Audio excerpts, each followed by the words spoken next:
everyone, Miss Carrie here with another design team project for the Rabbit Hole Designs. Today I'm sharing a few layered stencil techniques. These card making projects are fun to create and allow you to experiment with your embossing powders, texture pastes, stencil butters, and other mixed media items you might have in your collection. I'm going to be using the mid-century modern stencil set. This is a 4-part stencil designed to layer together, but each one can also be used on its own. Each of these stencils is labeled with the stencil name, number, and the word top in the upper corner to help you align all your images. I have already cut some cardstock for my cards and gathered a few items in my mixed media collection. I'll be using pastes, butters, and embossing powders today, but you can use whatever you own to create these card backgrounds. The image I'm going to use is the one-line holly stamp. This is a lovely image that I'm going to be shading with watercolors for each of the cards. For the first background, I'm going to be using transparent gloss paste, distress embossing glaze, and this lovely frosted crystal powder. I'm going to use Stencil 1 and the all dots for this background. I'm going to start by prepping the cardstock with anti-static powder. Then I'll attach the stencil to the cardstock with repositionable tape. I'm going to apply some Versamark ink through the stencil. You can also use an embossing dauber if you have one.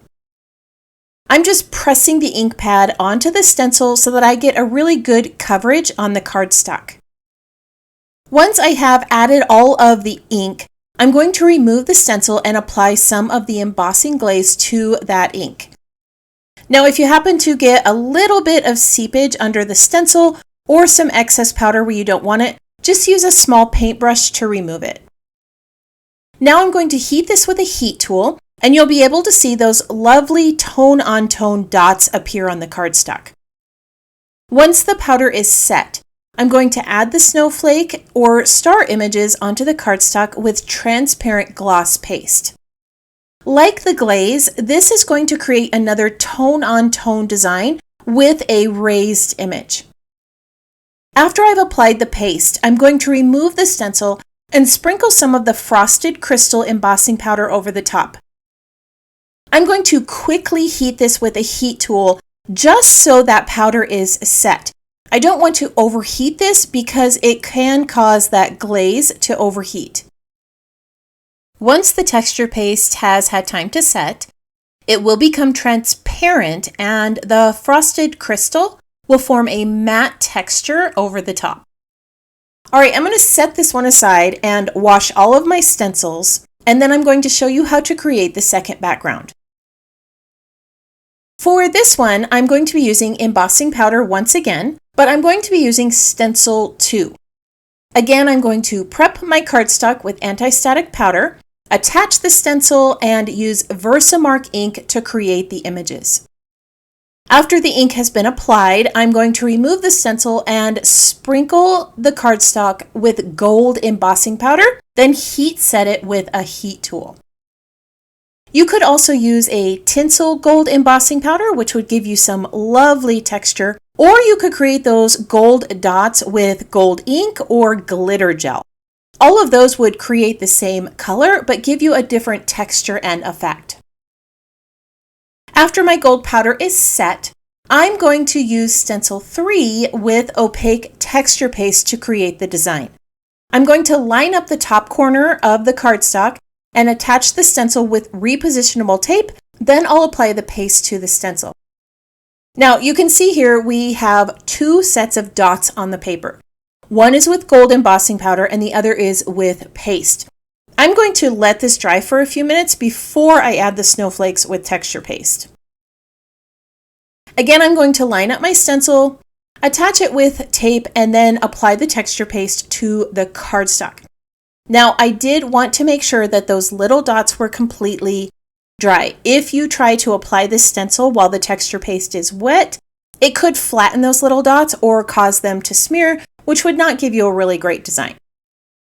Now, when I remove this stencil, you can see we have this gorgeous design on green cardstock. This has a really great retro feel.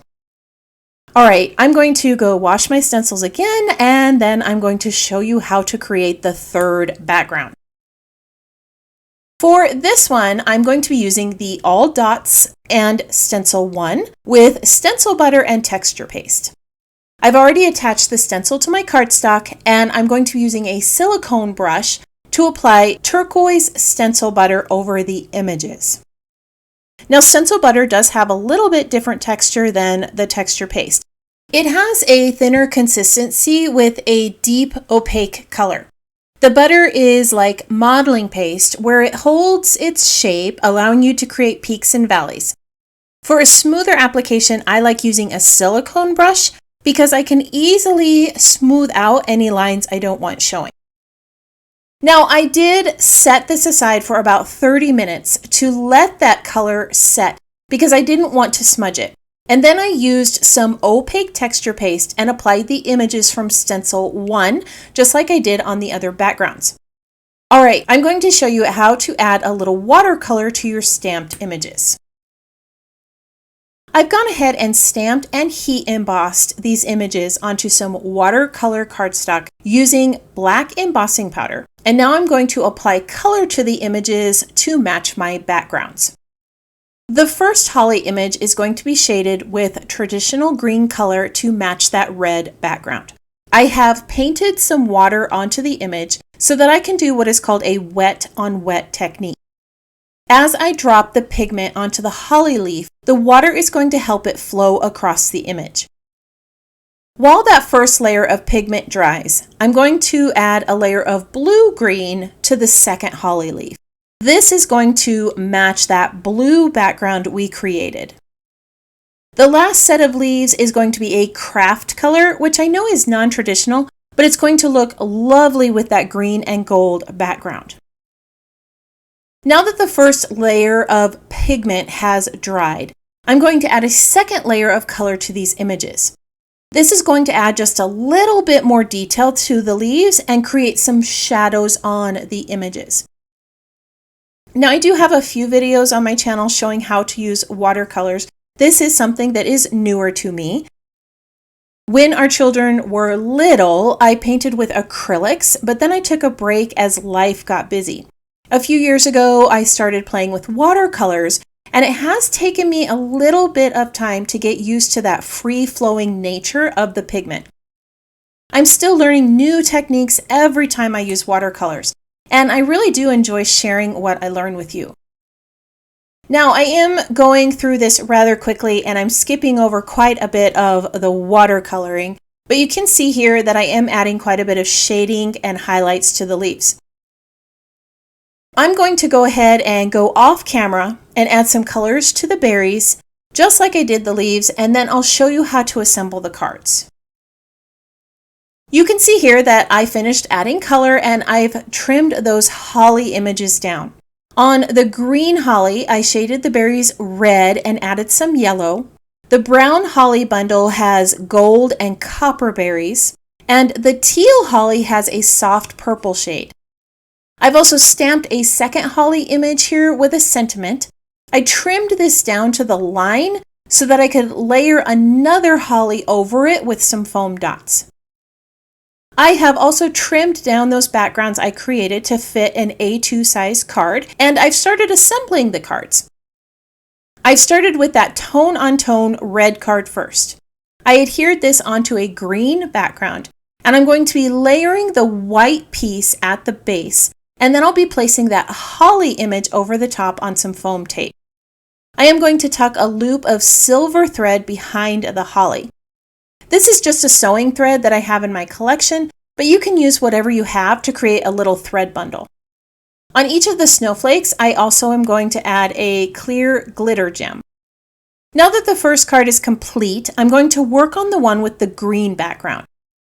This card is not going to have a sentiment. I'll be stamping that phrase on the inside of the card because I like the simplicity of this design without a sentiment. I did tuck some gold thread behind the holly on this card before I adhered it in place. The final card is the bright blue one we created with the stencil butter. I love the contrast of color and texture on this one. Again, I'm leaving off the sentiment, but you can add one if you would like. The holly is being popped up on some foam tape to give it dimension, and then I'm going to add a few gems to each of these little circles on the cards. All right, let's go ahead and take a look at the finished designs. Today I shared 3 card backgrounds you can create using the mid-century modern stencil. Each one was created using different mediums, giving them each a unique look and feel. I used the one-line holly stamp as my image and shaded each one with watercolors to match the designs. I would love to know which of these backgrounds is your favorite and how you plan on using the stencils with your mixed media collection. These cards gave me an opportunity to pull out some of my pastes and powders and play. Sometimes you just need a reason to grab all those things that you have collected and find a new way to use them. Each of these cards were created as a Christmas design, but you could easily change up those backgrounds and create a card for a birthday or another holiday. I hope that you enjoyed today's project. If you have any questions about the project or the supplies I used, feel free to post those in the comments below. I hope that you have a wonderful week, and I can't wait to see what you create.